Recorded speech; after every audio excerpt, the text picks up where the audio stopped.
Are Brighton staying up? I think that should be the question of this video. That point yesterday could have confirmed safety, and that point was absolutely vital and massive for our confidence. The fact that it was a massive reaction, and yes, it may have been boring football, it may have been a really defensive display, this defensive performance, but we had to get the job done and get the point, which kind of gives us a bit more of a breathing space. The pressure's more on Cardiff now because they need a minimum of 4 points to stay up. They've just lost to Liverpool, they've now got Fulham away, and they've got Palace at home, and Man United away. It's going to be a difficult one. Man United are not on the best of form right now. Fulham are on some good form right now. And Palace, they've just beaten Arsenal away. Yeah, it's Palace, so they're probably going to let Cardiff win. It's a really difficult one because we've still got a winnable game in Newcastle next week too. And I mean, if we win that, then that obviously confirms it all. But realistically, Newcastle on some really good form too. And I don't feel like we're going to pick up any points at Newcastle too. But yesterday at Wolves, I'm proud of the character and the fight we showed and the passion we actually showed on the pitch. Kyle should be a starter every single game. And with proper coming off, it probably was a blessing in disguise that he did come on because he gives his all every single game. As soon as he came on, he was charging for it, he was pressuring him. It was absolutely brilliant. And Kyle, for me, was probably my man of the match. If not, Dale Stevens had a good game. Shane Duffy was absolutely solid at the back. And I feel like Duffy and Dunk, that's what we're used to seeing. And the whole defensive display, the whole defensive structure in the defence yesterday. And a whole defensive unit in general and a whole midfield structure was at its best yesterday. And I feel like we deserved a point. Kind of. We showed no attacking intent at all, but you've got to defend what's in front of you. I mean, Wolves didn't show too much in front of us. I mean, they were all over us all game. You can obviously admit that. But we had to be strong in the defence, and that's what we were doing. So I mean, I'm fair play to Chris Hughton. Fair play. That's all I gotta say. After some recent hate I've been giving and fellow Brighton fans been giving him, you got to give Chris Hughton some credit with that kind of performance. Yes, the football was boring as. Don't get me wrong. Like, okay, we got a point, but we just that's all that matters right now. We just need the points on the board, and whether it's boring or bloody brilliant, we just need the points right now. So until the end of the season, I don't care how we play it. As long as we pick up these points and valuable points, that's all that matters to me. But I must say, our football yesterday was absolutely boring. I can't lie to you. Not only that, as you saw in the vlog, I was absolutely burning. Me too. I'm bloody burning. The sun on us for the whole 90 minutes was absolutely draining, and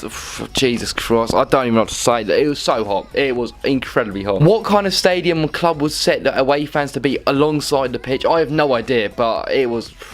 Jesus, it was roasting. That's an understatement. However, if we take it game by game, Cardiff have got 3, Brighton have got 4. However, Brighton have got 3 of the top 4 remaining. Brighton have got Man City, Tottenham, Arsenal and Newcastle. Cardiff have got Fulham, Crystal Palace and obviously Man United away to end off the season. Now in my opinion, I think it's going to go down to the final day of the season where it decides relegation and will decide the Premier League title. And even the top 4 is still in contention too for the teams around that, like Chelsea, Arsenal, Man United. It's a lot up for grabs for once, and even 7th spot to get Europa League football. This year at least it's exciting. There's actually competition in the whole of the table and the competition around the areas in the bottom half of the table and areas in the top half of the table where we're fighting it all out, and it's actually a competitive league this year. You're expected to be quite defensive, park the bus for minute 1, and that's what we got. We parked the bus for minute 1. Wolves fans absolutely slating us for being all this boring team, and I can totally agree, we're a boring team right now, but it's just us needing to grind out some points. And Brighton, I mean, we didn't have a shot on target again, we didn't score any goals, we had 2 shots,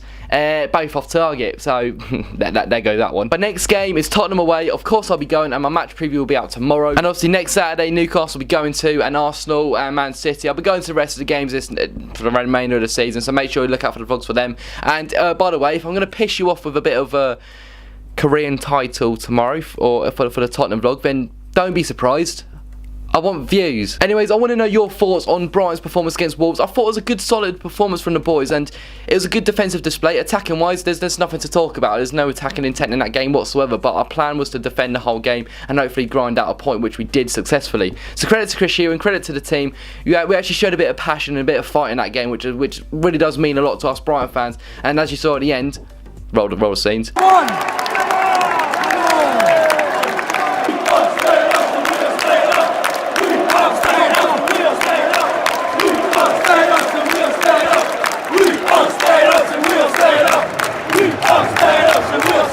That's all that matters for us. We need that point, and now that point gives us a massive breathing space where we've got 3 points clear now. Cardiff need a win and a draw to obviously go above us, whereas with 2 points, all they needed was a win. Comment down in the comment section down below. Subscribe to my channel if you haven't already. The sport recently has been absolutely crazy, so make sure you hit the subscribe button. Let's have a bit of interaction in the comments with what you think that Brighton will do at the end of the season. Will we stay up? Will we go down? I want to know your opinions. So make sure you leave a like on this video, subscribe to the channel if you're already, and I'll see you guys in another video. Goodbye, lads.